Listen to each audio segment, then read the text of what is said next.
This entire military is one cohesive, dedicated force. And the threats to our nations, they don't sleep.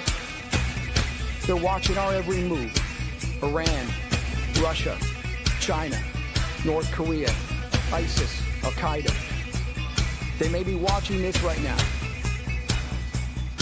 Our military should not be mistaken for a cable news gabfest show. We don't care what you look like. We don't care who you voted for, who you worship, what you worship, who you love. It doesn't matter if your dad left you millions when he died or if you knew who your father was. We have been honed into a machine of lethal moving parts that you would be wise to avoid if you know what's good for you. We will not be intimidated. We will not back down. We don't want war. But if you want war with the United States of America, there's one thing I can promise you, so help me God. Someone else will raise your sons and daughters.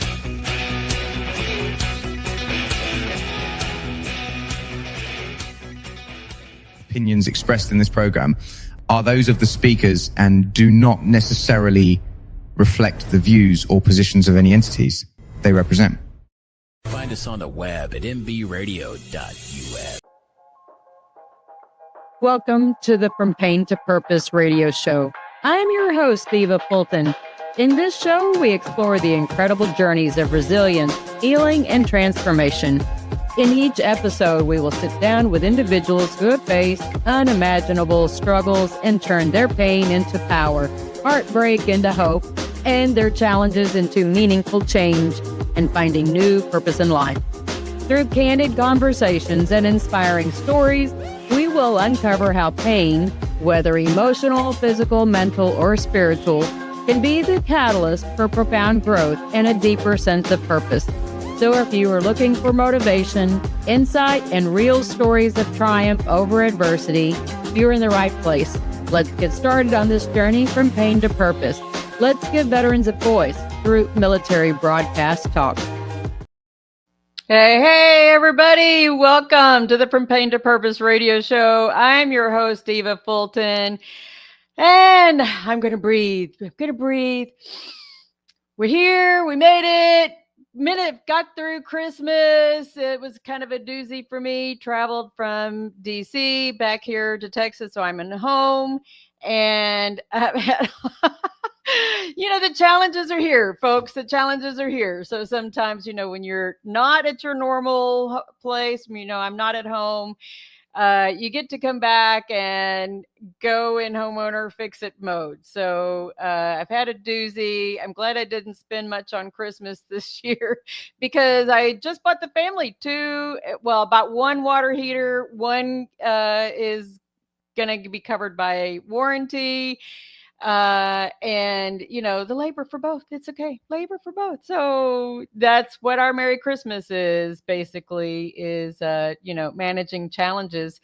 And I think it's actually very, very fitting because my guest joining us is a phenomenal person. I've been watching him on LinkedIn and seeing who all he's connected with. And I tell y'all, my people garden grows in some magnificent ways. And I think we have a neat sneak peek of some information that Brian's going to share.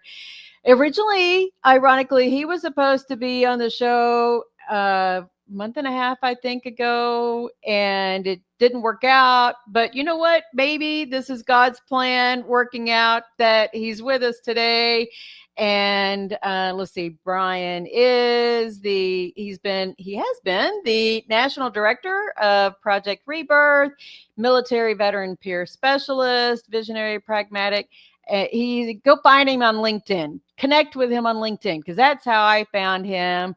And our people garden includes a bunch of people, very much in common.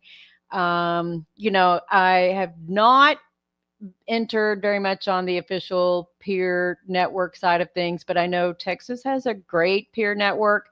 And so I've just kind of been watching it afar, but I've been doing things, from the spiritual side of things with my book, Welcome to My People Garden, that, sometimes people just they come across our paths for a reason. And so while I'm very excited on one side and having him on today, there's an admiration, I think, and also the timing that when he and I discussed having somebody, have him come on a different time. I know that people struggle through the holidays. I'm no different, just with different things going on. Y'all know that I gave my announcement on some health issues last week, and trials and challenges happen in all forms, shapes, and sizes. That, I have built this Pain to Purpose radio show on 4 pillars of pain: physical, mental, emotional, and spiritual. And, I think that today's guest is no different. So here is our interview of the week. The interview of the week is brought to you by Jersey Mike's, a sub above. If I get you on the screen with me, there we go. Hey, Brian, welcome to the From Pain to Purpose radio show. I'm so excited to have you here. I made it. Yeah. You made it this time. Hey, but I think it's God's timing. God's Absolutely. timing for sure. 100%. Absolutely. Well, do you have anything you want to add on the intro side of things, who you are, what you do, before we, dive into all of the particulars? Sure. I think I had a friend that I was on her podcast. I think it was like a year or two ago. And she asked me, like, oh, if you met someone on the street, right, or someone just met you at a convention or something, like, how would you introduce yourself, like who you are and what you do? And this is true. I do this. I will typically say, especially if I know it's another veteran or like a family member of a veteran, or first responders, I say, just a dude playing another dude disguised as another dude, right? From Tropic Thunder, good old RDJ with that classic line, right? And I think that's how a lot of us feel any type of warrior profession. So let me state this: when I use the term warrior, that's my colloquial term for veterans, first responders, and their loved ones. So our warrior community. So, anyways, there's a bit of the moment that the uniform comes off, whether you're still active duty or not, right? Like, you go back to your family unit, right? And you do have to. There's a different aspect to yourself, right? Because everyone is different, and so, this collection of what some people call masks. In the mental health realm, like as a clinician, that's one of the things that I was taught, like this, we all wear these masks. I come from that, like it says in my LinkedIn profile, visionary pragmatist, right? I see I see a lot of different angles, and I'm very empathetic, both with the training and then, naturally, that's the way that God, source, universe, whatever you want to call it, it's how they created me. And so I get to be, we're all a lot of different things. And I think that is one of the biggest problems that our community in general has when it comes to our holistic wellness is almost being fit into a category of like, no, you're supposed to be this thing, while alternatively being told, like, you're not your PTSD, that's just part of you, right? You're not your moral age, it's just part of you, but you need to be authentic. Like, well, I am very authentic to whatever the given situation is, so I can show up and most importantly, when I'm providing care or even just peer support, that it's person-centered and focused, and I'm meeting that person actually where they're at, not doing what so many others do, which is give you a container, put you in it, and then say, now I'm meeting you where you're at. That's a square peg round hole problem. And I think that's the overall issue that we're facing, not just in the veteran and first responder communities, but like as a nation. I think it's a whole world. I think it seriously is a whole world. You're right. I typically, I've used, I don't know if you've seen my book, but I have the mask as the cover. It's an actual physical mask that I made. And I, did that and put it on the cover. But I sometimes also use the metaphor of putting on hats. When I got out of the Army, I took off my Army hat and then put on wife and mom hat and PTA hat and had to navigate these other things, but I didn't know what Eva's hat looked like. And I didn't have anybody tell me that I was a veteran really either. They did, but they didn't tell me what it meant, because suddenly I was supposed to pretend that I wasn't ever in the military at all, which was confusing. Get rid of your uniforms, get rid of that as a part of your identity. And that was confusing AF, right? I didn't understand how I was supposed to not identify with my military service anymore. And I didn't have that community and camaraderie. And I had to purposely go out and search it so that I had some like-mindedness and people who understood me with that warrior ethos side of things, and not just, you know, but I did have on the weird thing. I had to find my feminine side too. Yeah. I mean, overall, I think the key thing for our community is they've been doing this organized military thing for about 3,000 years. It's a long time to perfect how to take a civilian and turn them into the antithesis of a civilian, which clinically, just so audience understands, this is actually what the clinical psychological doctrine is of basic training. And that is, civilians are internally focused. That's how we're born within the American community. You start out internally focused. A lot of people would say, like, you're very God-centered. You know, you watch children just have the best fun and all the creativity, and then we kind of start warping you a little bit, where it's like, hey, you need to have this money, this education, you need to get this type of job, you need to do these things, and it's a house with a white picket fence and the 2.5 kids and the dog and all that, right? And then so how do you take someone that's concerned about that and make them concerned, and then gain pleasure, acceptance, and approval through a team win, even if you lose individually? That's what the entire thing about basic training is. And they spend millions of dollars just getting us through basic training to brainwash that into us. They don't spend any money on is reversing that, or even giving us the actual tools and techniques to be able to operate in a world full of people that are not like that. The world you came from still exists. You knew that, but everything is based. I mean, the way we do reveille. I mean, even if you're a civilian on post, what do? You stop a car, you park your car, get out, right? Hand over the heart. We do if you go to the post movie theater. We do the national anthem before the movie starts, right? Everything is built around maintaining that thing around us. Right. And then it's here's your DD-214. Best of luck. Hope you make it in the VA. Right. So. Right. And I didn't get, I got a very micro version of TAPS when I got out in 2000, because it was very micro version then, but I got out on a medical. So I didn't get the same kind of transition opportunities that everybody else has been getting now. I see you. Sorry, my dog, one of the dogs, Rosie, they hear me talking and they want to be right here. Since I'm here, they're like, Mom is over there. Sorry, folks. She's right here. Oh, she's oops, can't see. Sorry, have the background on. She's a golden doodle. But I totally agree. And that's what I had. It's not just me. I know there are lots of other people.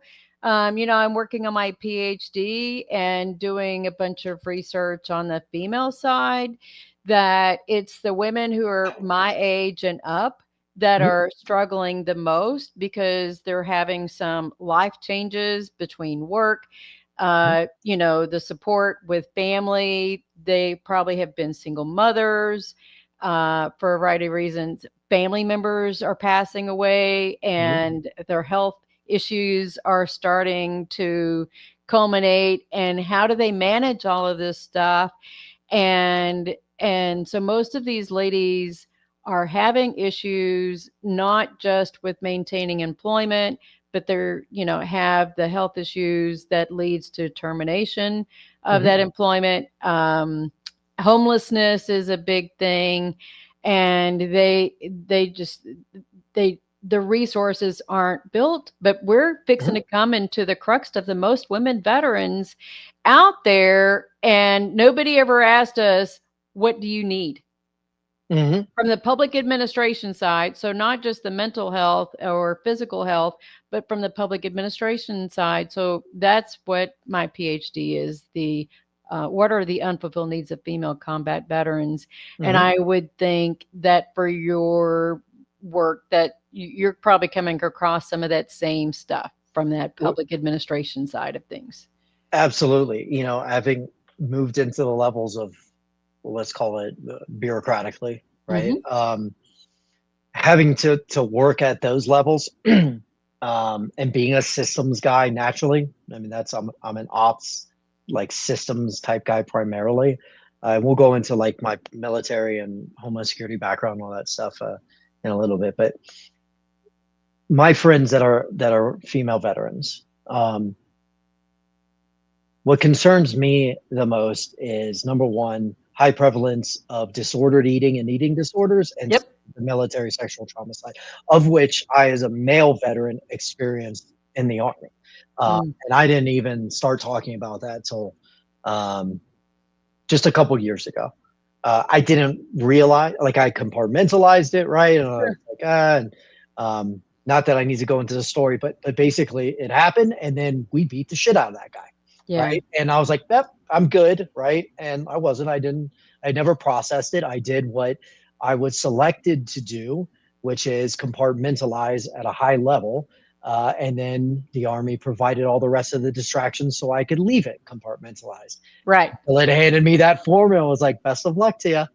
And all of those things, came to an ugly head. And really it wasn't. I'd done a lot of treatment centers, like programs in treatment centers, all sorts of modalities. I mean, I studied clinical work myself, like went into the peer side because that's what I actually enjoyed doing more than doing social work. I was studying a master's in social work. Mm-hmm. And did my practicum and internship was doing it at the VA. And I thought I was going to like become a social worker and fix the VA, learned pretty quickly. That wasn't going to happen. But overall, like that journey, which is, I think, what we'll talk about a lot today, what it's taught me the most is number one, there's a sickness in the warrior community of sick people trying to help other sick people and hurt Yeah. people. That is a major systematic problem that we have in our community. Yeah. And that is buttressed by civilians who don't understand our population, and they have, I wouldn't say pity, but they have compassion for us in a way that we shouldn't have that compassion directed towards us, right? There's that has created grants and a lot of government funding, as well as a lot of high visibility, low impact veteran and first responder organizations. It becomes a money magnet for them to make money as nonprofits without ever actually fixing the problem. But the problem didn't exist from the outside. It happened when we were serving.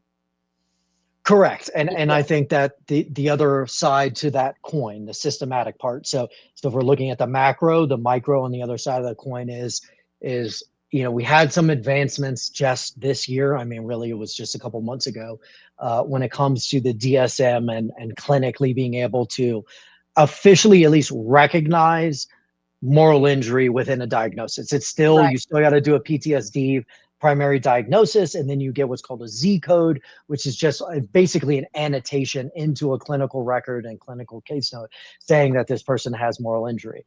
And that misinformation around it, people not understanding the difference, most especially clinically, and then most importantly, clinically in the VA.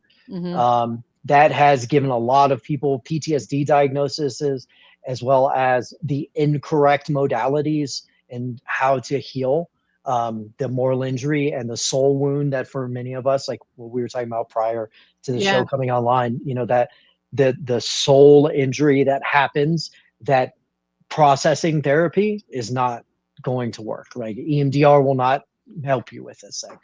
CPT will not help you with this thing. In fact, and this is empirical data that comes out of Boston University and the National PTSD Center for Excellence, states that it exacerbates the issue.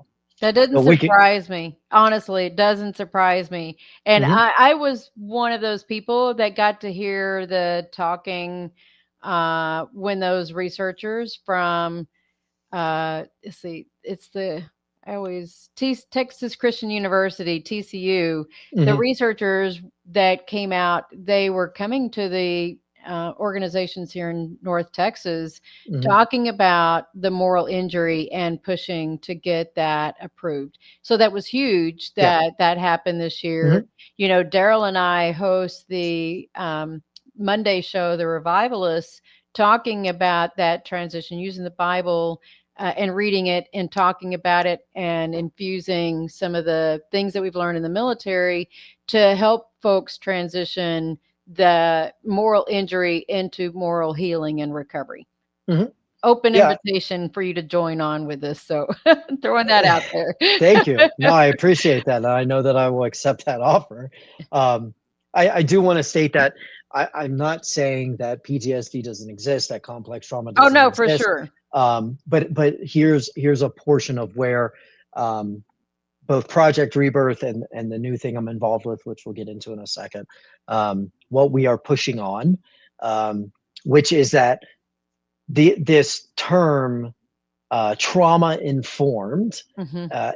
is incorrectly being taught in regards to our community, and the fundamental issue with that lies in this simple statement that I talk about all the time, which is that there's a difference between victims and volunteers to trauma.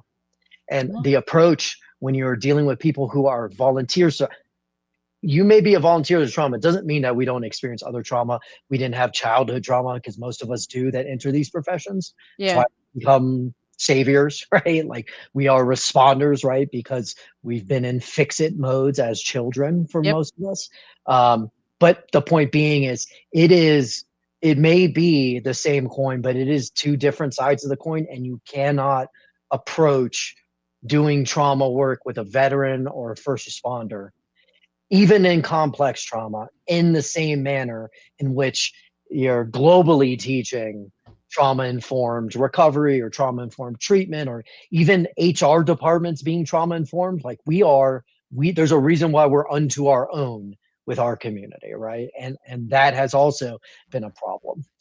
So for clarity, help me in the audience. I want to wrap my head around what the incorrect trauma form definition is versus what the right definition you think is. Yeah, so the actual definition would still remain the Oh, same, okay. which is Okay. essentially that we know that, for instance, like I work a lot within substance misuse, right? Mhm. Which a lot of people like use the old term addiction, right? I say substance misuse because there's very rare I've ever met anyone that's never misused a substance. Now, that may go all the way towards what you would classically call addiction, but the point is that there's a much bigger pot that people are not addressing. They're only addressing the most acute problems when it's a problem, right? So, but overall, the trauma informed approach is understanding that there are things like generational trauma, there's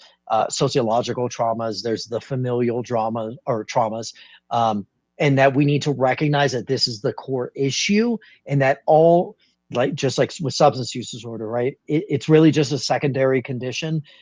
Think of it like a symptom to what this thing is, because I can tell you in my use, when I was abusing drugs and alcohol, it was all because that was the way that I self-medicated. And most importantly, I was Right. self-medicating myself because I had so much trauma and moral injury. Eventually I not got rid of it, processed all the trauma that I had. All that was left with this moral injury, and no one really understood that was the Right. case. It just kept going back.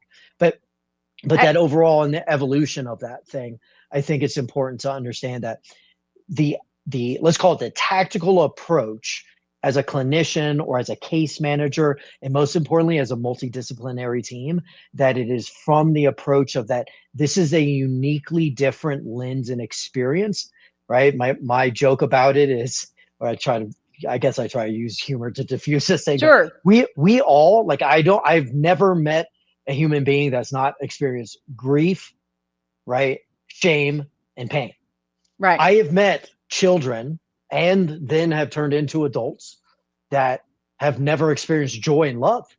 Okay. So joy and love may be at the foundation from source that everything is arising from. call that God, call that universe, whatever you like to. But in this realm, that is actually the standard experience. And another problem within our community is we think, well, but they don't get it. Well, just because they didn't go to Afghanistan and see the atrocities and horrors that we saw doesn't mean that their pain has any less of a bite that yours has. And that there are a lot of civilians out there who are subject matter experts in the things that you need to help yourself integrate back into society, as well as become more self-actualized and self-realized and spiritual, or whatever that journey looks like for you, that you're not going to find in our community. And you have to be able to go outside of our community, because what did we fight for? I fought for all them, right? Like definitely on the line as an infantryman, like, yeah, this is my brothers next to me, because I was also in before women could be in the infantry. So there's that portion. But overall, like, that's the point. Like my family is civilians, right? Like I need to learn to interact with them. So going back to the masks thing. Right. I think it's important that we all understand that the masks are what the problem is putting on the wrong mask at the wrong time. That's what the problem is, right? The disgruntled veteran and this thing and that thing, in my experience, and sometimes we're just leaving the same mask on all the time, and that's a further problem, right? Because you don't know when you can put on the right mask, or just what mask is that? What if you don't even know what that mask looks like? I mean, I've gone to events, and I know this sounds weird, but because I spent that big chunk of my career. I mean, it was 12 years BDUs. It wasn't BDUs, it was PT clothes and maybe jeans or shorts. I didn't go out. I was a single mom. Bowling on Fridays was the extent of my social life when I was active duty. But I didn't learn, how to dress up for events. So when I got out, going to events, whether it was family holidays or whatever, felt like putting on some kind of dress up clothes, like I was a Barbie doll or something, that I had to have this outfit to, wear, but it wasn't me, it felt like I was wearing this weird mask, but, Eva's now on parade to do such and such, at an event. And it just felt like I was wearing these pretend dress-up clothes, but I didn't know what my identity looked like, what clothes I picked. I've had to, still, I'm getting better, but I've had to lean on, like, my oldest son is gay. Thank God he's gay. And my daughter to help me. Does this outfit look okay to this event?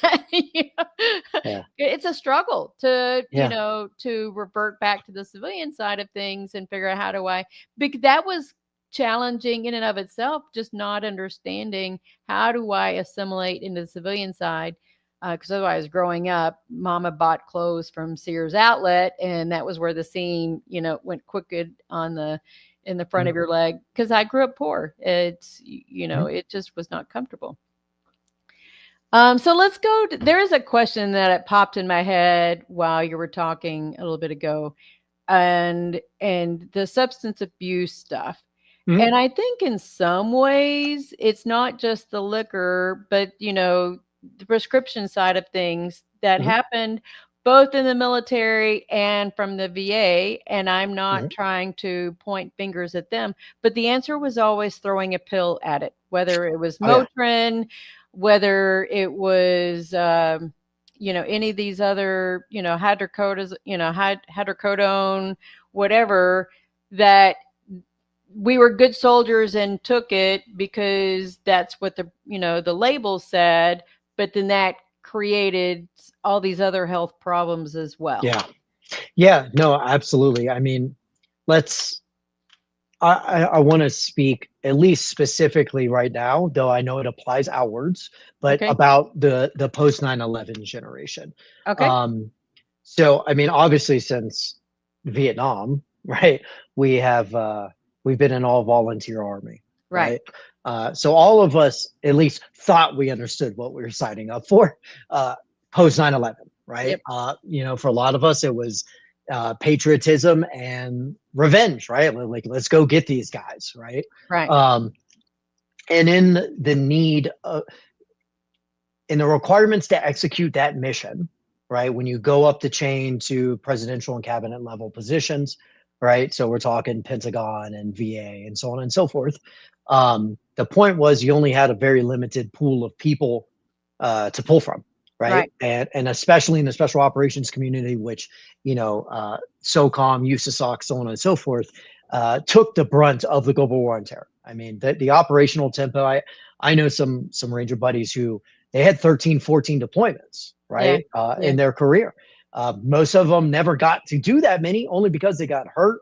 They got med boarded out, right? Things like that. Or they were simply, they realized like, this is not, I can't sustain this, right? Regardless, overall, we all have that innate drive to just follow an order. I know that this person knows what they're talking about. I don't. It's easier to just follow the orders, right? So we do that within the VA system. And I am one of those veterans who literally had the bag full of pills every time I actually went into a VA. And that was everything from something to wake me up, then something to keep me stable, then something to let me have a nap, then to something to wake up again, then something that was stabilizing my mood, and then something to put me back to sleep again. And that's not even the pain meds or, the standard ibuprofen 800s, which I was eating like candy every single day as it was anyway, for my knees and my back and all that type of stuff. So, it was natural for me, when I found crack cocaine, I was like, oh, this is exactly what I'm looking for, because I can turn off my brain for a couple minutes and not think about killing myself, because I really don't want to kill myself, but I'm really tired of living every day. I'm pissed off when I wake up that I'm up doing this thing again. And I really hope I don't have to when I go to sleep. That's what I'm going to wash, rinse, repeat. And you're ready to get off of the roller coaster. Yeah. When is it? Well, when do you get off? Right. And then the next question to that, this is all my lived experience, as well as I know a lot of people who hear this show will have this lived experience too, which is that, so when it was enough and I was sick and tired of being sick and tired, and I went to the VA and was like, I need help now. I couldn't get what it was I was asking for, which they had available, but they would just slow roll you and try and get you to do other things before they, let you get into a treatment program or PTSD program. And even though we had community care, they wouldn't authorize it because they wanted to keep my ass inside their system so they can get their bonuses at the end of the year. The VA is the only cabinet level agency that has performance bonuses for its employees. Now, pragmatism, right? I understand why that's the case, because you need good doctors and other types of clinicians, subject matter experts that stay in our system and understand our population. You need to give them incentive as opposed to going to concierge medicine and making 3-5 times, that much, over there, right? We got to keep them in line. So, or in the system, I should say. So anyways, I went through all of those different types of medications. I tried so many different modalities. I've been to 7 different private treatment centers. I've been to 11 different VA programs. That's everything from substance use disorder to co-occurring programs to, direct substance, just substance abuse, and then PTSD processing type programs, all like, the inpatient type programs. Right. I have tried just about every modality there is. A lot of them did work for many things, but again, it's only been the last 3 years that the VA is like, we're doing whole health now. And in fact, when I got on with I don't do therapy with the VA anymore. I have a private clinician that I work with, but when I met with my behavioral health team, that director of that team, a supervisor of that team, she told me, oh, we're a recovery oriented system of care at the VA. So let me define what that means. Okay. And before I go to that, I just want to say this is my expertise in that. So I've spent the better part of a decade literally helping, either being part of or helping to build or regenerate recovery-oriented systems of care, specifically in Florida, and even more specifically within South Florida, which is the treatment recovery capital, or treatment capital of the world. But the point of what recovery-oriented care, which is it's really the only thing proving to have any long-lasting effect is that treatment happens in facilities, but recovery happens in communities. And if you go to Yeah. any type of treatment program, the moment that you graduate, they hand you a certificate or they coin you out or something like that. If it's substance use, right, you probably learn about 12-step programs and stuff, of which I'm a member of a 12-step program. That's a foundational part of my recovery. Um, so they hand you a meeting list, like go find an AA or an NA meeting. Best of luck to you. You get some exit appointments. Maybe you follow up with the VA, right? Let me give you more drugs. Make sure you're taking the new drugs we gave you. That type of stuff. That is a treatment-oriented system of care. We've been doing that since approximately 1930, and it has only gotten worse. So we dumped a lot of money into that. There's been a lot of research on it. It moved things along, but it did not achieve the outcome that we all thought it would achieve. I'm smiling because that's about the same time that they had the traveling medicine man, that they legalized all of those pharmaceuticals instead of the I want to say the old wives using essential oils and herbs and stuff like that. That has done more to help me on the essential oil side. I don't do the med stuff anymore. I refuse. I don't want to take meds at all. Yeah, no, neither do I. I don't like the fogginess that it gives me. But I do want to say this. For most veterans that I meet, I would say natural, homeopathic, and entheogenic medicines are probably the best route for the symptoms that they're experiencing, and then how to, most importantly, resolve the symptom, as opposed to the current system that we're all involved with in Western medicine, which is essentially palliative care. All we're doing is treating your symptom and never getting to the root of it, right? Like why if I broke my leg, I don't need a numbing spray.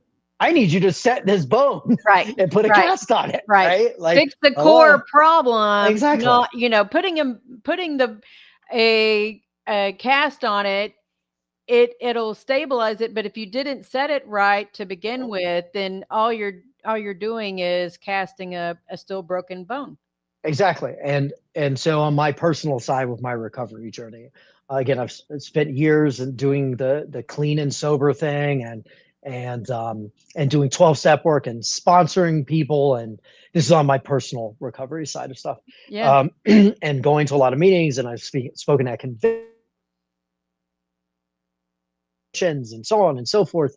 And what I found is inside the big book of Alcoholics Anonymous, it does say specifically, like, if you have a financial problem, don't talk to us about it. Go find an accountant. If you have a legal problem, go talk to a lawyer. Well, when I have a very deep moral injury and soul wounds, I need to go to other types of practitioners. For me, like, I'm not a practicing Christian. I'd say I'm very along those values. Like, I believe that he definitely walked this earth, but I couldn't connect into it enough. Because there was still it's like the moral injury, the ego had created this wall where I couldn't break through and be still enough to just hear the message that was being told to me, right? And it was psychedelics that opened that door for me. It basically killed off my ego for enough time for me to look at my life through other people's eyes, and then go back in and reprocess all of that again. See what my part in everything was. Even though I'd done that dozens of times through 4th and 5th step work inside a 12-step program, very, very detailed. But being able to actualize it and embody that thing, and then have that portion of the plaque on my soul just kind of scrubbed away, so that I could be more of a light, not just like for my family, but for anyone else that I'm coming in contact with, and let them know, like, recovery is possible. And the only thing you need to do today is survive today, because tomorrow you got a chance. But if you try to take your life, first off, you won't have the chance to, if you do die. And secondary to that, you now add in another layer. And we at Project Rebirth, what I've been doing the past 5 years has been doing direct intervention work, right? Treatment placements, and speaking truth to authority, because we don't take any government grants. We don't have letters of support with the VA or on the first responder side, EAP programs. And because we have the nation's largest network of certified peer specialists for veterans and first responders, that means that you actually get confidentiality when you talk to us. My message to any warrior or warrior's loved one that's listening to the show is, if you read on a website that everything you tell us is confidential, if you don't see someone with either a peer specialist certification past, like after their name, or there's some type of clinical director, that's a lie. Now, it's great in spirit that you want to do that, but this is also a problem within our community. Another problem in the community that relates to is the term peer support. There's a lot of people out there saying like, oh, we do peer support. Like, actually, no, you support your peers. Peer support is an evidence-based practice. And to be able to practice within peer support, specifically like Florida, a lot of states, if you say you do peer support, this includes veteran organizations. I've hammered a whole bunch of them for this. It says if you state that you do peer support, you have 1 year from that date to get certified, or you are in violation of Florida state statute. Wow. Right? So that's a public administration problem, right? I mean, that's what I do in my professional side of things. Mm-hmm. That's a public administration side. Well, that when you say public administration, what would that be defined? Oh, so public administration gets in, it's where I'm working on my PhD, that I said, mm-hmm. Public administration gets into policies and compliance to ensure that where are, I want to say, the review or the inspections, that mm-hmm. they're actually getting that peer support certification within 1 year of making that announcement. If there mm-hmm. are not reviews of those organizations and those people who are saying that, then they are in violation. Well, what are the consequences then? Because if they keep saying it, then there's nothing holding them accountable that they're wrong, that they're not in compliance. That's correct. Yeah. So that's a major reason why we started Project Rebirth, is to be a watchdog against organizations that say that they're doing this thing. So that could be civilian led or not. Right. Yeah. So there's that thing. But then also, most importantly, for those organizations that truly want to do this work and want to do it right, and we will help pay to get the training for that, right? Like, we've done dozens of peer specialist scholarships across the nation, let alone in Florida, to get veterans certified, right? The VA is trying to work with us right now on, we're creating an online self-paced platform that hopefully, with the way the strategy is the way we're rolling it out, would be accepted in all 50 states. It may phase in by like regions, but so that veterans can access this training on how to do this thing. But that's another side of it, is that there are so many veteran organizations, specifically on the veteran side, right, that are tout the terminology peer support, and it is not that thing. And all we want to do is educate them.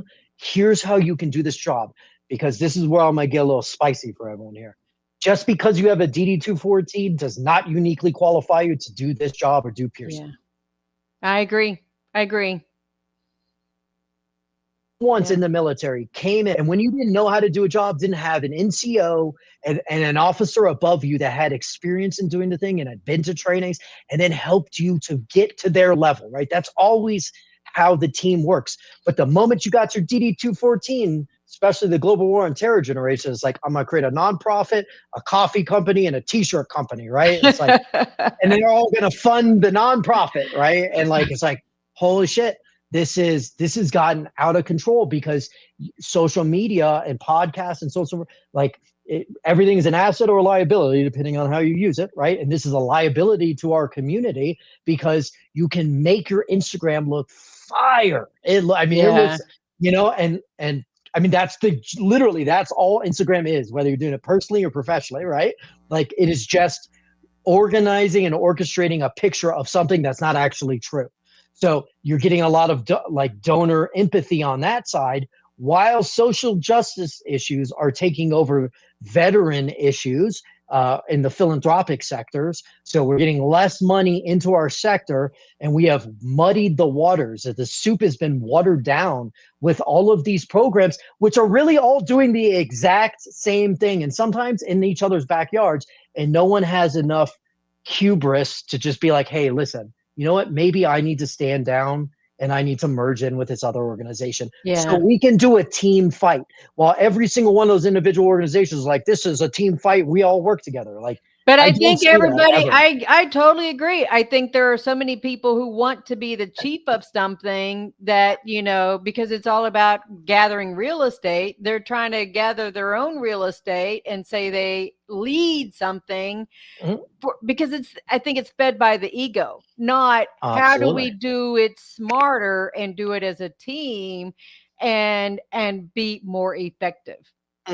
Yeah, so I think you're 100% right about the ego side of stuff. Like, if I had to name one thing that makes me a really good leader, it is this and this only. I know when to follow. And if you don't know when to follow, you can't be a leader, right? Yep. And because you could get taught everything else. But if you don't know internally, intimately, like, this person knows more, I need to let them take the lead, even if I'm standing behind them for a little bit, then you're doomed to failure. And there's a lot of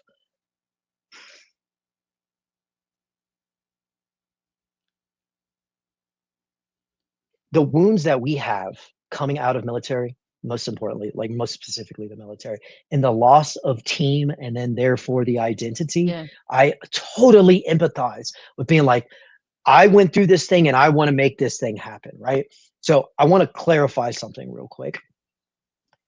When I was asked to create Project Rebirth, I've been working through the pandemic. I was working with FEMA as an emergency manager for years, right? And doing that as like contract work, but like from Hurricane Harvey through the pandemic, I was essentially continuously deployed.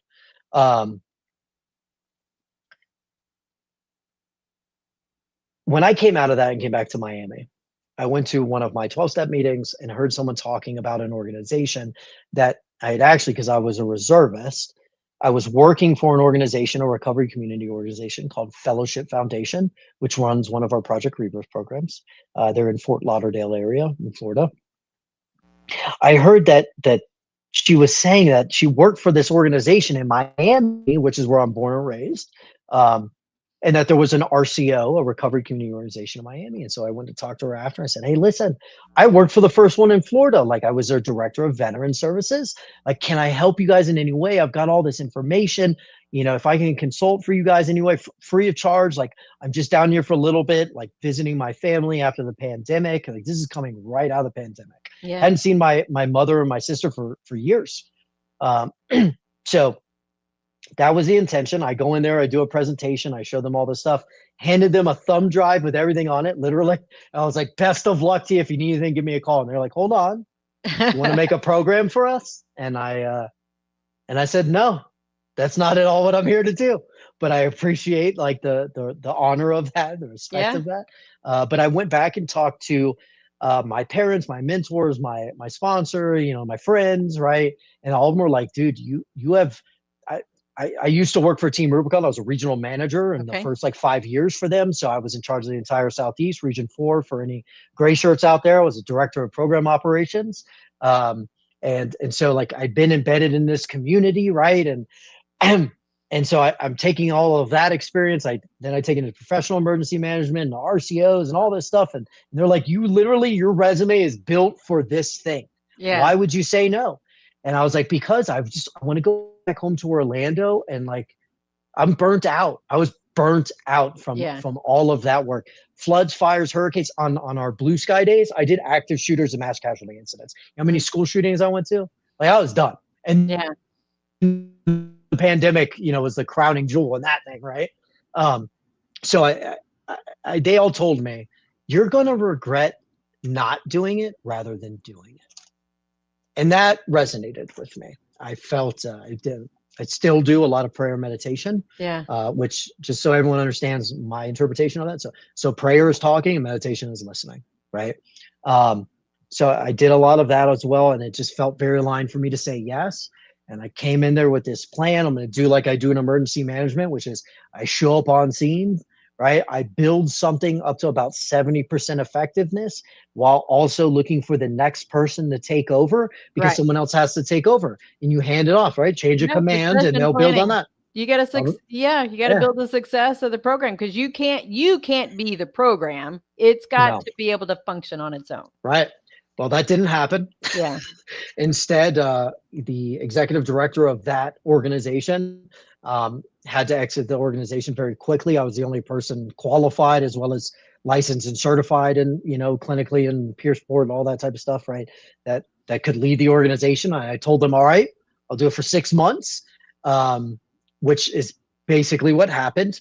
But in that time, Project Rebirth went from just being a program inside one recovery community organization to 26, right, across the US in 8 different states, which gives us well over 1,000 peer specialists that all know directly how to work with veterans and first responders. And no one's getting money from the VA, and no one's getting money from BS ketamine clinics and all that type of stuff. It is just pure, you tell us what you need and we'll figure it out for you, with you.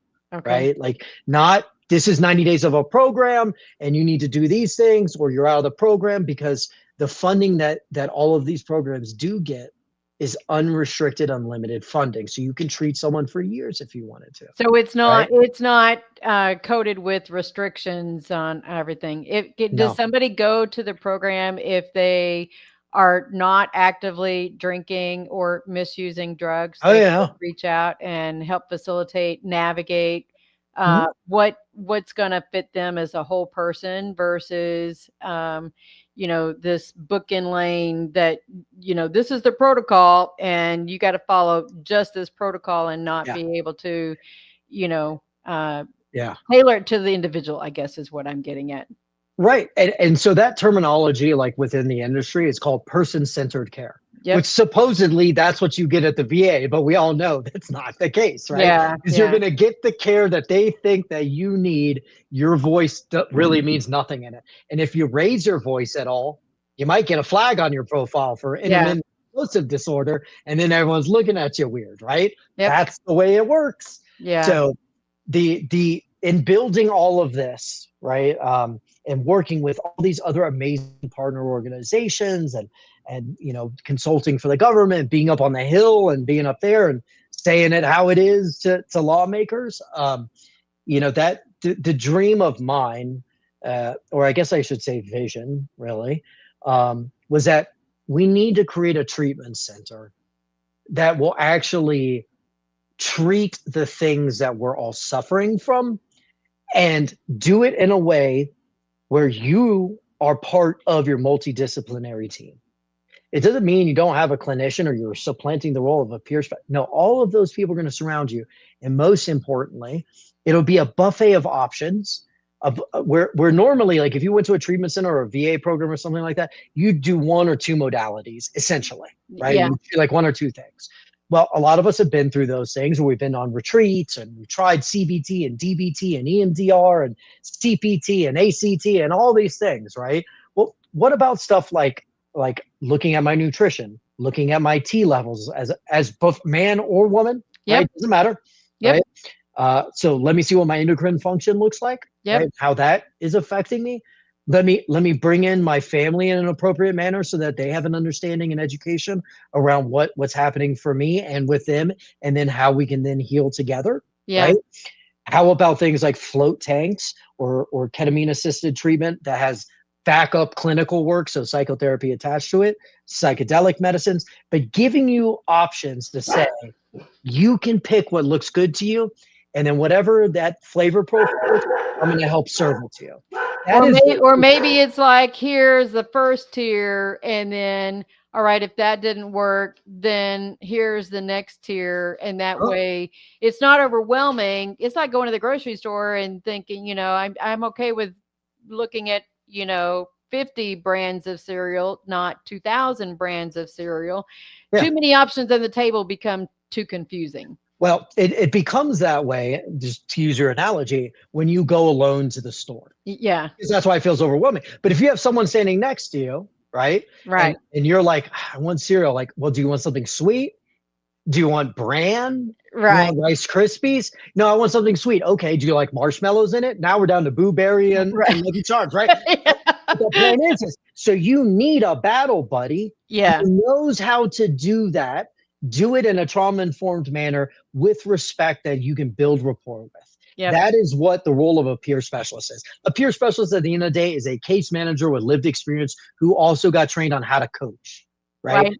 So when I'm working with people, that's what I'm looking for. You have assets and liabilities. Yep. Right. And sometimes the liability can turn into an asset and the asset turns into a liability. The most common thing I see with the veterans and first responders that I've worked with just one-on-one, let alone through our programs, is yes, I know I'm drinking all the time, but like, I just can't stop drinking, right? Like, oh, you can't do the 1 day at a time thing? No, it's impossible. Like, cool.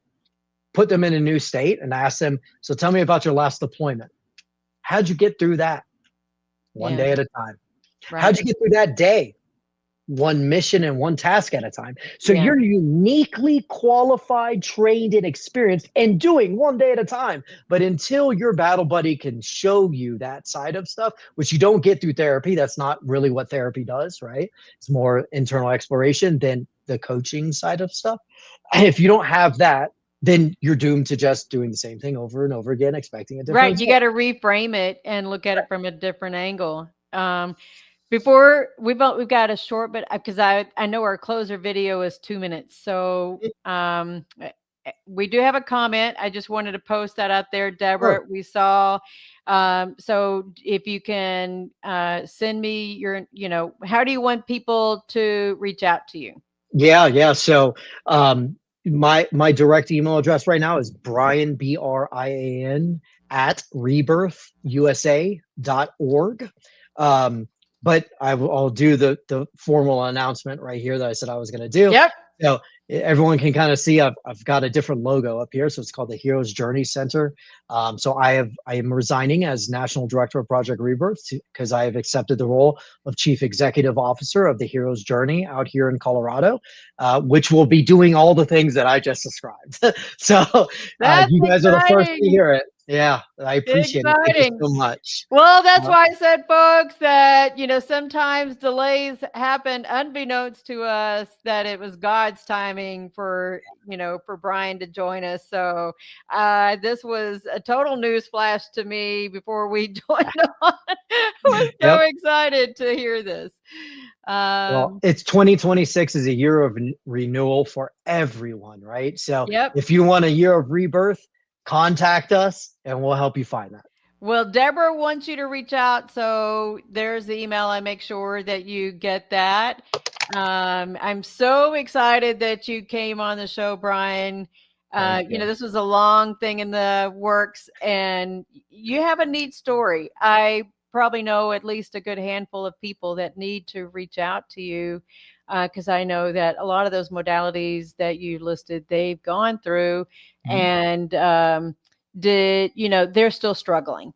They're still struggling. And just know that you can recover and that there are people out here who we will help you find the resource and get you the resources for that resource. If you give us a call, we won't stick you inside, a square hole when you're a round peg. We respect that and we'll make sure that all pathways of recovery are possible. That's awesome. If you want to hang on afterwards, I'm going to do, in stream and, we'll do some quick closing. So thank you so much for joining with us, Brian. And thank you, Ava. Folks, we'll see Samantha here at my house in person next Saturday. So she just graduated and, we're going to talk about her next journey. So see you in a little bit, Brian. Bye, guys. Oops. If it'll. Life is like a duck. Tough times don't last, but tough people do. Here at Military Broadcast Radio, we're teaming up with our friends at Die Tired, the veteran-friendly music band spreading strength, resilience, and mental health awareness one shirt at a time. And check this out. Their brand new shirts feature broadcast beaker right on the breast pocket. A reminder that you can weather the storm and you're never alone. Shirts are only $25 and proceeds support giving veterans a voice. MBR's mission to teach veterans how to podcast and videocast. Because when our vets are talking, they're not overthinking. They're not second-guessing. Together, we stop the 22 stigma. Grab your shirt today at mbradio.us and hit the shop. Or go directly to toramerch.printavo.com/merch/dietiredband. That's toramerch.printavo.com/merch/dietiredband. Suit up, stand strong. Remember, we're unduckable together. You're built tougher than the storm. Ladies and gentlemen, thank you for tuning in to Military Broadcast Radio. As we wrap up today's show, we want to remind you that the podcast of today's episode will be available right after we go off the air. So if you missed any part of the show or want to listen again, be sure to check it out. And remember, we're here to support and honor our veterans. Your stories and experiences matter, and we are committed to giving you a platform to share them. That's right. We're here to give our veterans a voice. So don't forget to catch the podcast and stay connected with us. Giving our veterans a voice.